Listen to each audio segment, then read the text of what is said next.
बालिका दिवस म्हणून साजरा करत आहोत। सावित्रीबाई फुले या भारताच्या पहिल्या महिला आणि शिक्षिका होत्या। मुख्याध्यापिका आणि 31 रोजी सातारा जिल्ह्यात नायगाव येथे झाला।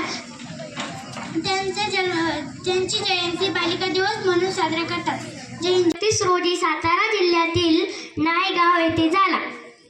जिने दिली ज्ञानाची सावली समाजाला, जिने दिली ज्ञानाची सावली, धन्य ती क्रांती ज्योती सावित्री माऊली, धन्य ती क्रांती ज्योती सावित्री माऊली। आज नायगाव येथे झाला। त्यांच्या वडिलांचे नाव खंडोजी पाटील व आईचे नाव लक्ष्मीबाई असे होते। त्यांच्या वयाच्या 9व्या वर्षी त्यांचे लग्न थोर समाज सुधारक महात्मा ज्योतिबा फुले यांच्याशी झाला। विवाहानंतर ज्योतिबा फुले यांनी सावित्रीबाईंना लिहायला वाचायला शिकवले। दोघांनी इसवी सन 1848 मध्ये 3 जानेवारी सावित्रीबाई फुले यांचा जन्मदिवस आहे। हा दिवस आपण बालिका दिन म्हणून साजरा करत आहोत। सावित्रीबाई फुले यांचा जन्म 1831 रोजी नायगाव येथे झाला। त्या काळी मुलींना शिकवत नव्हते। सावित्रीबाई स्वतः शिकल्या व मुलींसाठी पहिली शाळा पुणे येथे दुबळ्यांची मुले जिच्यावर शिकली ती दुबळ्यांची मुले ती ज्ञानदाती ती ज्ञान ज्योती सावित्रीबाई फुले दिव्य ज्योती ओवाळे त्यांची आरती, महाराष्ट्राची दिव्य ज्योती ओवाळे त्यांची आरती। नमन माझी सावित्रीस आज आहे त्यांची जयंती, नमन माझी सावित्रीस आज आहे त्यांची जयंती। आजच्या कार्यक्रमाचे अध्यक्ष प्रमुख पाहुणे गुरुजन वर्ग व जमलेले माझे बाल मित्र मैत्रिणींनो, आज 3 जानेवारी क्रांतीज्योती सावित्रीबाई फुले यांची जयंती। सर्वप्रथम सावित्रीबाई फुले यांना माझे त्रिवरण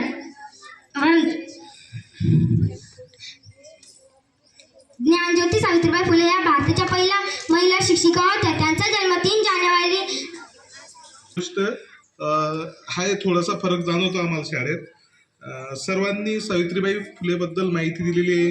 मी आता थोडक्यात मुख्याध्यापक म्हणून फुले यांचा जन्मदिवस आज आपण बालिका दिन म्हणून तू पाशी शिकवली, मुलींसाठी पहिली शाळा तू काढली, जय हिंद भारत। स्काउट क्लब्स गो। 31 रोजी सातारा जिल्ह्यातील नायगाव येथे झाला। त्यांच्या वडिलांचे नाव खंडोजी नवसे पाटील व नायगाव येथे झालं। त्यांच्या वडिलांनी सावित्रीबाई फुले या भारताच्या पहिल्या महिला शिक्षिका होत्या। त्यांनी समाजातील वाईट प्रथांना विरोध केला। त्यांना माझे कोटी कोटी प्रणाम। एवढे बोलून माझे 2 शब्द संपवतो। जय हिंद, जय महाराष्ट्र। स्काउट क्लब्स गो। हेही साजरं करीत आहोत। तर सर्व बालिकांना मी बालिका दिनाच्या शुभेच्छा देते। खरं तर मला पण अभिमान वाटतो की प्रत्येक क्षेत्रामध्ये स्त्री ही आहेच। प्रत्येक क्षेत्रामध्ये आज आपल्या इथे मी स्वतः एक सरपंच म्हणून आहे महिला, आणि महिला शिक्षिका पण आहेत। आपल्या गावामध्ये अभिमान वाटण्यासारखे भरपूर अज्ञान, जातीभेद, स्त्री पुरुष समानता हे मिटवण्यासाठी फुले दाम्पत्यांनी 1 जानेवारी 1848 रोजी पुणे येथे मुलींची पहिली शाळा सुरू केली। शिक्षिका, लेखिका, कवयित्री, माता, समाजसेविका या विविध भूमिका निभावताना समाजातील दुर्बल प्रत्येक क्षेत्रामध्ये तुम्हाला महिला दिसते। त्यामुळे तुम्हाला असं विशेष महत्त्व वाटणार नाही की सावित्रीबाई फुलेंनी पहिली शाळा काढली म्हणजे नेमकं काय केलं। जर आपण याचा बारकाईने जर विचार केला तर त्या काळामध्ये महिलेचा जन्म, एका कन्येचा जन्म हे सुद्धा एक पाप मानलं जात होतं। अशा परिस्थितीमध्ये त्यांनी शाळा सुरू केली। मग हे करत असताना त्यांना किती त्रास सहन करावा लागला असेल याचा आपण विचारही करू शकत नाही। त्यांनी ज्यावेळेस पहिली शाळा सुरू केली त्यावेळेस त्यांचा आयुष्याचा प्रवास जर बघितला, लग्न होऊन पुण्यात आल्यानंतर पहिल्या वेळेस असं आहे की त्यांनी त्यांच्या नवऱ्याने त्यांना शिकवलं, त्या शिकल्या, त्यांनी ज्ञान आत्मसात केलं, त्यानंतर त्यांनी मुलींसाठी शाळा लावली। पण ज्यावेळेस मुलगी